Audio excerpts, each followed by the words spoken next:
तो insurance business में आना मेरे लिए एक बहुत बड़ा डेयरिंग का काम था, क्योंकि आप किसी चलते हुए काम को बंद करके, एब्सोल्युटली शट डाउन करके, और एक ऐसे काम में एंटर कर रहे हो जिसका आपको कुछ पता ही नहीं है कि वहां पे क्या होगा, कैसे मैनेज होगा। इनफैक्ट जनरल इंश्योरेंस की कुछ कैलकुलेशंस होती हैं, कुछ लोगों को पता होंगी कैलकुलेशंस कैसी होती हैं, वो कैलकुलेशंस भी मुझे नहीं पता थी। तो आपको अपने अंदर इतना परफेक्शन लाना चाहिए कि सामने वाला उस चीज को माने कि हाँ यार, काम भले ही छोटा करता है लेकिन ऐसा करता है कि इसके जैसा कोई नहीं करता।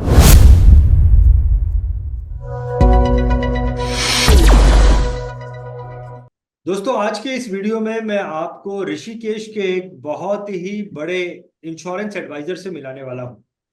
और इस वीडियो के द्वारा आपको सक्सेस का बहुत बड़ा मंत्र आपको पता चलने वाला है। और जिस व्यक्ति से मैं आपको मिलाने जा रहा हूं, इनका नाम मिस्टर महेश शर्मा है। महेश शर्मा ऋषिकेश से अपने इंश्योरेंस एडवाइजरी की प्रैक्टिस करते हैं। मेरा ऐसा मानना है कि सक्सेस को हासिल करने का जो सबसे बड़ा मंत्र है वो डेयरिंग है। क्योंकि जब तक आप किसी काम को करने की डेयरिंग लेंगे ही नहीं, आप उस काम को करेंगे नहीं। और अगर आप उस काम को करेंगे ही नहीं तो आपको सक्सेस कैसे हासिल होगी। तो आज के इस वीडियो में महेश शर्मा जी से हम जानेंगे कि उन्होंने अपने कार्यकाल में सबसे बड़ी डेयरिंग कौन सी ली और कैसे वो डेयरिंग उनकी सक्सेस के लिए एक मंत्र साबित हुई। चलिए मिलते हैं मिस्टर महेश शर्मा जी से और उनकी जिंदगी के उस डेयरिंग भरे मूवमेंट को जानते हैं। शर्मा जी, महेश शर्मा जी, आपका वीआईटीवी में बहुत बहुत स्वागत है। Thank you, thank you, thank you. So Mahesh ji, जैसा कि मैंने कहा कि सक्सेस का एक मंत्र, बहुत बड़ा मंत्र डेयरिंग है। मैं आपसे जानना चाहूंगा कि आपने अपने इस कार्यकाल में कोई ऐसा स्टेप लिया हो जो कि आपको ऐसा लगता है कि ये स्टेप जो है वो सक्सेस की तरफ था, लेकिन इसमें बहुत ज्यादा डेयरिंग थी। उस मूवमेंट को हमारे साथ में शेयर कीजिए। देखिए, जैसे कि मैंने आपको पहले भी बताया कि इस बिजनेस में आने से पहले मैं कुछ टाइम बेरोजगार भी रहा हूँ। और आपने डेयरिंग की बात करी है, तो मैं डेयरिंग को ही फोकस करता हूँ आज। जो मेरी लाइफ में मेरे साथ हुआ है वो मैं आपको बताऊंगा। देखिए, जिस काम में मैं पहले था उससे मेरा गुजर बसर तो चल रहा था, चाहे जैसा भी चल रहा था लेकिन चल रहा था। उसके बाद मैं इंश्योरेंस वाली फील्ड में आया, इस बिजनेस में आया, इंश्योरेंस बिजनेस में आया। तो इंश्योरेंस बिजनेस में आना मेरे लिए एक बहुत बड़ा डेयरिंग का काम था, क्योंकि आप किसी चलते हुए काम को बंद करके, एब्सोल्युटली शट डाउन करके, और एक ऐसे काम में एंटर कर रहे हो जिसका आपको कुछ पता ही नहीं है कि वहां पे क्या होगा, कैसे मैनेज होगा, आप सक्सेस होंगे भी कि नहीं होंगे। बहुत सारी चीजें होती हैं। और उन सब चीजों को बिल्कुल दरकिनार करके और एकदम मैंने फोकस किया कि अब मुझे यहाँ पे जाना है और मुझे सफल होके ही लौटना है। और इसके अलावा मेरे पास कोई ऑप्शन था भी नहीं। और मैं पूरे अपने आत्मविश्वास के साथ इस इंश्योरेंस बिजनेस में आया। और मैंने उस डेयरिंग के साथ, जिसको आप डेयरिंग बोल रहे हो, उस डेयरिंग के साथ अपने बिजनेस को आगे बढ़ाया और मैं सफल हो गया। लेकिन मैं ये जरूर आपको बोलूंगा, ये मेरे लिए डेयरिंग इसलिए है क्योंकि मेरे लिए बिजनेस एकदम नया था। मुझे कुछ भी नहीं पता था। इनफैक्ट जनरल इंश्योरेंस की कुछ कैलकुलेशंस होती हैं, कुछ लोगों को पता होंगी कैलकुलेशंस कैसी होती हैं, वो कैलकुलेशंस भी मुझे नहीं पता थी। बस ऐसे ही सोचा कि हाँ, बस एक चीज का विश्वास था, इस बिजनेस में मेरा गुजर बसर हो जाएगा, बस इससे ज्यादा मैंने दिमाग नहीं लगाया। इतना ही सोचा था। लेकिन दिमाग में एक चीज तो थी ना शुरू से, कि सफल होके तो लौटना है। ये तो मेरे अंदर थी, ये चीज तो, ये कुछ कीटाणु इस टाइप के मेरे अंदर ना। तो अगर किसी चीज के अंदर आया तो सफल होके तो लौटना है। तो इसमें महेश जी, आप क्या कर रहे थे, क्या काम कर रहे थे, और क्या ऐसा माहौल बना कि आपको ऐसा लगा कि भाई मेरे को जो है इंश्योरेंस एडवाइजरी के बिजनेस में जाना है।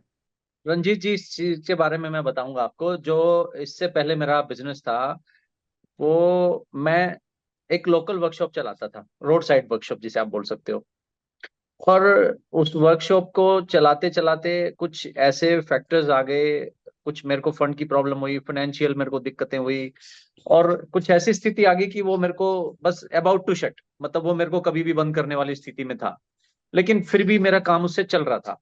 अगर मैं चाहता तो उससे अपना जैसे भी घिसर घिसर के आप बोल सकते हो गुजारा चल रहा था मेरा उससे, बट सिर्फ गुजारा चल रहा था, ये आप बोल सकते हो।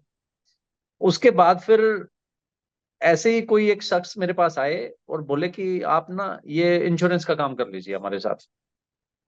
तो फिर मैं थोड़ा सा नाराज हुआ उनके ऊपर। मैंने कहा यार, ये भी कोई काम हुआ करने का? और बहुत सारे काम है दुनिया में, 1000 काम है, ये कोई काम थोड़ी होता है करने का, कोई और काम है तो बताओ। बोले नहीं, यही काम है।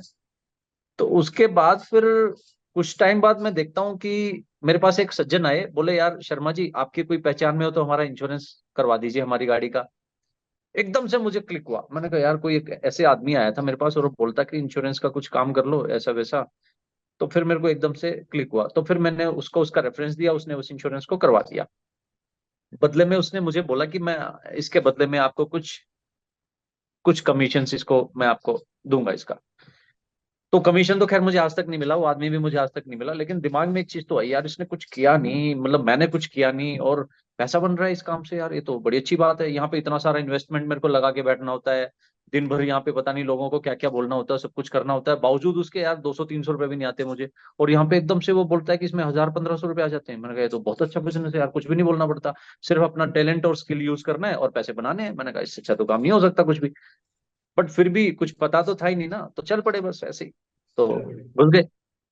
चल पड़े तो तो आपको ऐसे करके आपने कुछ एक देखा कि इसके अंदर कुछ इनकम है, बस वो इनकम ने आपको अट्रैक्ट कर लिया और आप उस तरफ चल पड़े। आपको क्या देखिए रंजीत लगता जी, है, क्या देखिए लगता रंजीत जी, है? वही बता रहा हूँ मैं, पहले महीने जो मेरा पैसा आया था 6750 रुपये आया था। अच्छा। और मैं इस इंश्योरेंस बिजनेस में आया था अपना टारगेट लेके 5000 रुपये। 5,000 रुपये लेके? हाँ, कि अच्छा। मेरा 5000 रुपये महीने का आ जाए, मेरा गुजर गुजर बसर चल जाएगा और मेरे लिए बहुत है, it's more than sufficient for me. और मेरा आ गया 6750। तो 1750 मेरे लिए सरप्लस था। हम्म। तो वो 1750 रुपए ने मुझे इतना मोटिवेशन दिया, इतना मोटिवेशन दिया, मैंने कहा मैं इसमें कुछ भी कर सकता हूं अब। नेक्स्ट मंथ मेरा पे आउट आया था 15,700 रुपए। तो उसके बाद फिर मैंने पीछे मुड़ के नहीं देखा, फिर मेरे आंकड़े और मेरे नंबर्स बढ़ते चले गए, मैंने अपने एफर्ट्स डाले काम में और अपना आगे बढ़ता चला गया। चलिए, एक और चीज तो है कि महेश जी, आपको 1 महीने के बाद तो कॉन्फिडेंस आ गया, हाँ लेकिन जी। पहले दिन तो कुछ होगा, मन में शंका होगी, लेकिन आपने डेयरिंग की। आपको क्या लगता है कि अगर आपने ये जो डेयरिंग ली, अगर आपकी ये डेयरिंग लेना, ये तो सक्सेसफुल हो गया, अगर सक्सेसफुल नहीं होता तो फिर क्या परिस्थिति होती? रिस्क क्या इन्वॉल्व थी इसके अंदर? What was the risk? देखिए, एक चीज मैं आपको जरूर बोलूंगा, ये रिस्क की अगर बात बताऊं तो ये डेयरिंग वैसे तो मेरे लिए ऐसी थी कि आपने किसी लंगूर को छलांग मारते हुए देखा होगा। एक बड़ी प्रैक्टिकल सी बात बताऊंगा मैंने आपको तो मैं। बहुत देखा है। हाँ, तो जब वो एक डाल से दूसरी डाल पे छलांग मारता है तो बीच में खाई होती है उसके, करेक्ट, आपने देखा भी होगा। Correct, correct. तो उसको सबसे पहले तो अपने ऊपर विश्वास होता है कि मैं वहां तक पहुंच जाऊंगा, हम्म। उसको बहुत विश्वास होता है। लेकिन अगर वो नहीं जा पाता वहां तक तो वो सीधा खाई में जाता है। तो कुछ कुछ तो मेरे लिए भी वही था। हम्म। लेकिन हाँ, एक चीज दिमाग में थी उसी, जो जैसे मैं आपको जंप वाला मैंने एक आपको एग्जांपल दिया, तो जंप मारते हुए मेरे को एक दिमाग में एक तो विश्वास था कि मैं सफल तो होऊंगा पक्का, चाहे मेरे को कैसे भी कितना भी एफर्ट्स डालने पड़े, सफल तो मैं होके लौटूंगा, क्योंकि मेरे पास कोई ऑप्शन नहीं था इसके अलावा। दूसरा ये था कि हमारे पास इस इंश्योरेंस बिजनेस में खोने के लिए कुछ नहीं है, सिर्फ पाने के लिए। ये आपके लिए बहुत बड़ा मोटिवेशन है, सबके लिए बहुत बड़ा मोटिवेशन है कि इस बिजनेस में आपके लिए, आपके पास खोने के लिए कुछ भी नहीं है, सिर्फ और सिर्फ पाने के लिए है। और दूसरी एक सबसे बड़ी चीज मैं आपको आज बताने जा रहा हूं रंजीत जी। देखिए, मैं आज आपको एक बहुत इंपॉर्टेंट बात बताता हूं। इस बिजनेस को कुछ हमारे दोस्त बहुत ही लाइटली लेते हैं, इस बिजनेस की इंपॉर्टेंस को नहीं समझते हैं, ना समझना चाहते हैं, बस अपने आप को एक एजेंट बना के रखना चाहते हैं, दैट्स इट, उससे ऊपर सोचना ही नहीं चाहते हैं। तो मैं उन सब दोस्तों को आज एक बात बता देना चाहता हूं कि अगर इस बिजनेस में 750 रुपए के लाइसेंस की जगह 7.5 लाख रुपए की इन्वेस्टमेंट लगा के, या और 15-20 लाख रुपए की इन्वेस्टमेंट लगा के इस काम को करा जाए ना, तो इस काम को हर आदमी बहुत सीरियसली लेगा। क्योंकि इसको शुरुआत करने में कोई पैसा खर्च नहीं होता है, इसलिए हम सब इसको बहुत लाइटली लेते हैं। और वही जो हम इस बिजनेस को शुरू करते हुए जो लाइटली लेते हैं, वही हम अपने लिए भी सोच लेते कि हम we are a very normal person और हम भी बहुत लाइटली पर्सन है, जबकि ऐसा नहीं है। हम किसी के ऊपर इंश्योरेंस करके उसके ऊपर एहसान करते हैं। जब कोई क्लेम आता है ना लाइफ इंश्योरेंस का, और जब उसके घर पे 1 करोड़ रुपए जाता है ना, तो यकीन मानिएगा वो पैरों की तरफ हाथ लगाते हैं आपके।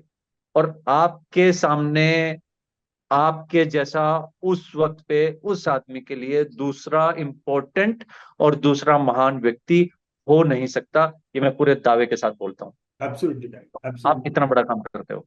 महेश जी, आज अगर आप पीछे पलट के देखो और जी। आपने ये जो डिसीजन लिया कि मुझे इंश्योरेंस एडवाइजरी का काम शुरू करना है, हम्म। मान लो कि आज आप पीछे पलट के देखते हो और आप ऐसा अज्यूम करते हो कि आपने वो डिसीजन नहीं लिया है, आप वही काम कर रहे हो, तो परिस्थिति क्या होती?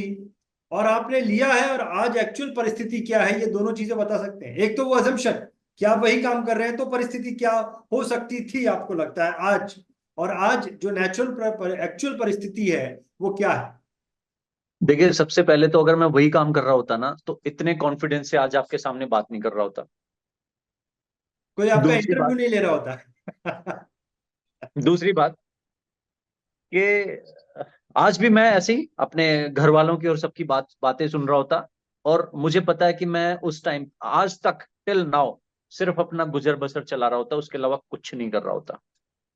आज जो नेम और फेम मेरे पास है, वो वैसा उसका आसपास भी मैं नहीं होता, अगर मैं इस बिजनेस में, इंश्योरेंस बिजनेस में नहीं होता तो I am the luckiest one. मैं पूरा ठोक के बोलता हूँ कि I am the luckiest one. मैं इस बिजनेस में हूं, मैंने इस बिजनेस को ज्वाइन किया और आज इतने लोगों को जानता हूं।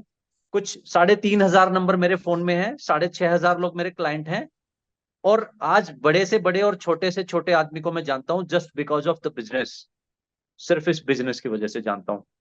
और किसी के भी यू कैन से किसी के घर में आने का, किसी के ऑफिस में जाने का, किसी से जान पहचान बढ़ाने का, this is only the way. यही एक रास्ता है कि आप उससे अपनी पहचान बना सकते हो, उससे अपने ताल्लुकात बढ़ा सकते हो, और फिर आपको भी लगता है कि आप भी एक मुकाम पे हैं और आप उनकी तरह जीवन जी रहे हैं, और उनके समानता के साथ जीवन जी रहे हैं। जिस समानता में वो है उसी समानता में आप। तो ये एक बहुत बड़ा फैक्टर है।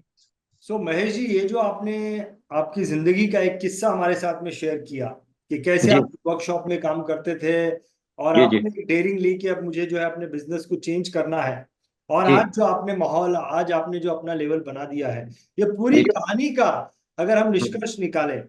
कंक्लूजन निकालें, जी। तो क्या कंक्लूजन निकलता है आपके हिसाब से? देखिए, मैं एक चीज जरूर बोलूंगा आपको कि लाइफ में बहुत सारे आपके पास ऑप्शंस आते हैं, और हर किसी की लाइफ में आते हैं। मेरी लाइफ में इंश्योरेंस का आया, किसी की लाइफ में कुछ और आया होगा, किसी की लाइफ में कुछ और आया होगा। डिपेंड करता है वो उसको कितना सीरियसली लेता है। देखिए, मेरा अपना मानना यह है कि अगर आपके परिवार का शू पॉलिश का भी अगर काम है ना, तो उसमें भी आपको इतना परफेक्ट होना चाहिए, इतना परफेक्ट होना चाहिए कि सामने वाला कहीं से कोई आ रहा हो ना, तो वो बोले यार उसके पास एक बार जरूर जाना है यार, वो शू पॉलिश बड़ी अच्छी करता है। तो आपको अपने अंदर इतना परफेक्शन लाना चाहिए कि सामने वाला उस चीज को माने कि हाँ यार, काम भले ही छोटा करता है लेकिन ऐसा करता है कि इसके जैसा कोई नहीं करता। तो ये आपको अपने अंदर क्वालिटी पैदा रखनी चाहिए, चाहे बिजनेस कोई भी हो, डजेंट मैटर। लेकिन मैं थोड़ा सा लकी इसलिए हूं क्योंकि इस बिजनेस की वजह से मुझे कॉन्टेक्ट्स बहुत मिल गए, लोग बहुत मिल गए, पहचान बहुत मिल गई, फेम बहुत मिल गया। मैंने कभी सोचा नहीं था कि मैं कभी फ्लाइट में बैठ पाऊंगा। आज 26 वीजा मेरे पासपोर्ट में है। तो this is very very very big thing for me. Super super, बहुत बढ़िया। लेकिन ये सारी चीजों का क्रेडिट तो जाता है महेश जी आपके उस डेयरिंग पर, आपके उस डेफिनेट डिसीजन पर जो आपने डेफिनेट उस वक्त लिया, जिस वजह से आज जो आपको इतने सारे लोग जानते हैं, आप विदेशों में इतने घूम के आए हैं। और मैं जी। तो इसका कंक्लूजन यही निकालना चाहूंगा कि व्यक्ति को डेयरिंग करनी चाहिए लाइफ में, डेफिनेट बड़े डेफिनेट डिसीजंस लेने चाहिए, इंपॉर्टेंट डेफिनेट डिसीजन लेने चाहिए, डेयरिंग करनी चाहिए, क्योंकि जिंदगी में डिसीजन के साथ रंजीत जी आपको स्टैंड लेना चाहिए। स्टैंड लेना चाहिए, टिके रहना। डेफिनेटली आपको स्टैंड लेना चाहिए। मुसीबत आ गई तो फिर गिर गए। डेफिनेटली। Correct correct. बहुत बढ़िया, बहुत बढ़िया महेश जी। आपकी ये जो लाइफ जर्नी का मोमेंट आपने हमारे साथ में शेयर किया है, ये हमारे जी। दर्शकों को सिर्फ एक बात कह देते कि डेयरिंग से जो है वो सक्सेस हासिल होती है, ये एक बहुत बड़ा मंत्र है, तो वो उतना प्रभाव नहीं डालती। लेकिन आपकी ये जो कहानी है, आपकी ये जो स्टोरी है, ये जो आपका डिसीजन जो आपकी जिंदगी में बदलाव लेकर आया, ये कहानी जो है हमारे दर्शकों को बहुत ज्यादा मोटिवेट करेगी और वाकई में उनको बताएगी कि डिसीजन लेने का इंपॉर्टेंस कितना है और डेयरिंग करने का इंपॉर्टेंस कितना है, क्योंकि ये सक्सेस की तरफ लेके जाता है। देखिए, अभी मैं डेयरिंग के बारे में अगर बात बोलूं, तो अगर आपको बोल दिया जाए कि विप्रो के सीईओ से बात करनी है, या विप्रो में आपको बिजनेस करना है, या माइक्रोसॉफ्ट में आपको बिजनेस करना है, तो आपके पास सारे ऑप्शन है वहां तक पहुंचने की। लेकिन मैं उसको भी डेयरिंग बोलूंगा, वहां तक पहुंचना भी डेयरिंग बोलूंगा। और वहां तक पहुंचने के लिए भी आपको डेयरिंग करनी पड़ती है। आपको हौसला दिखाना पड़ता है अपना, आपको आत्मविश्वास जगाना पड़ता है अपना, कि यार दूसरा भी तो कर ही रहा है ना, जो दूसरा कर रहा है वो भी तो आदमी है ना, तो मैं भी आदमी हूँ। सेम ह्यूमन बींग वो है, सेम ह्यूमन बींग मैं हूँ। अगर आप उस लेवल का कॉन्फिडेंस लेके चलें तो ऐसा नहीं है कि आप वहां तक नहीं पहुंच सकते। कोई दुनिया की ताकत नहीं है आपको रोक रोक दे, आप पहुंच सकते हो वहां पे। लेकिन फिर वही बात आ जाती है, बात डेयरिंग की आ जाती है, कि आप किस लेवल की डेयरिंग करना चाहते हो।